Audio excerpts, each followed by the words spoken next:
मंजिल थी देश की माटी उसकी, जीतने के जुनून के साथ था शहादत का जज्बा भी। तिरंगे से था प्यार इतना उसको, लहराना था उसी को और उसी में लिपटना भी। शेर शाह का नाम मिला था, दुश्मनों का खौफ इतना भी। विपत्ति तो थी घनघोर वहाँ पे, और उसके दिल में था एक शोर।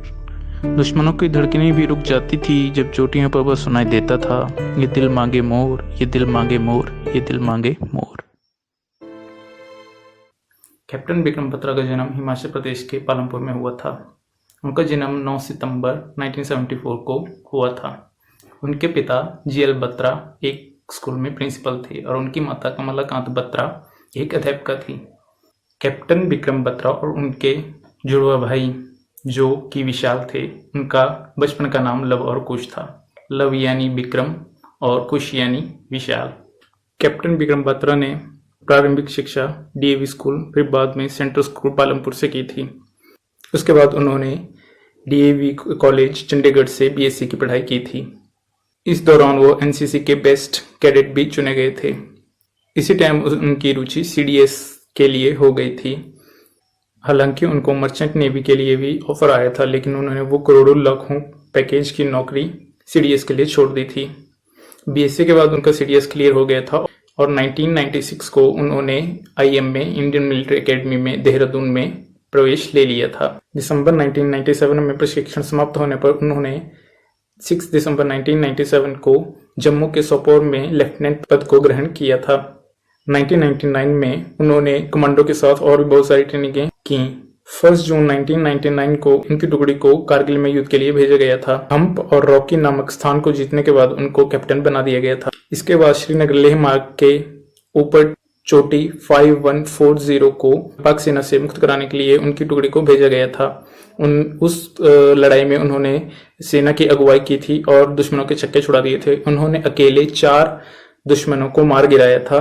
बेहद दुर्गम स्थान होने के बावजूद उन्होंने अपने साथियों के साथ 20 जून 1999 को सुबह 3:30 बजे उस चोटी पे फतह हासिल कर ली थी और उन्होंने एक रेडियो से एक संदेश भेजा था, ये दिल मांगे मोर, जो सिर्फ मिलिट्री में नहीं बल्कि पूरे देश में तब उनका नाम छा गया था। इसी दौरान विक्रम के कोड शेर शाह के साथ ही उनको कारगिल के शेर की संज्ञा भी दी गई थी। इसके बाद उनकी सेना को 4875 नामक चोटी को फतह करने का काम दिया गया। वो अपनी टुकड़ी को साथ लेके गए और उस टुकड़ी पे फतह हासिल की। हालांकि वो चोटी थी, उस पे फतह करना इतना हासिल नहीं था क्योंकि वो एक संकरा रास्ता था और उसके एकमात्र रास्ता जो उस चोटी के ऊपर जाने का था वो पाकिस्तान सेना ने अपने कब्जे में ले रखा था। तो उस चोटी पे जो चढ़ाई करना था वो बहुत मुश्किल था, लेकिन फिर भी उन्होंने अपनी सेना के साथ उस चोटी पे चढ़ाई की थी। आक्रमण का नेतृत्व करते उन्होंने आमने सामने की गुत्थम गुत्था लड़ाई में 5 शत्रु जो पाकिस्तान के सैनिक शत्रु थे उनको मार गिराया था। उन्होंने अपनी जान की परवाह न करते हुए अपने साथियों के साथ, जिसमें लेफ्टिनेंट अनुज भी थे, के साथ उस चोटी पे चढ़ाई की और कोई शत्रु सैनिकों को मार गिराया था।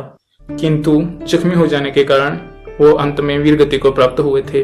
उनके इस असाधारण नृत्य से प्रेरित होकर उनके बाकी साथी दुश्मन की सेना पे टूट पड़े थे और शत्रु का सफाया करते हुए 4875 पर विजय हासिल की। कैप्टन बत्रा के पिताजी जीएल बत्रा जी का कहना था कि उनके कमांडिंग ऑफिसर वाईके जोशी ने उनको शेरशाह का उपनाम दिया था। इस प्रकार कैप्टन बत्रा ने अदम्य साहस और वीरता का परिचय देते हुए सेना की सर्वोच्च परंपराओं के अनुरूप अपना बलिदान दिया था। अपने इस अदम्य साहस के लिए कैप्टन विक्रम बत्रा को मरणोपरांत 15 अगस्त 1999 को परमवीर चक्र से सम्मानित किया था। कैप्टन विक्रम बत्रा के इस अदम्य साहस सर्वोच्च बलिदान को हमेशा याद रखा जाएगा। जय हिंद।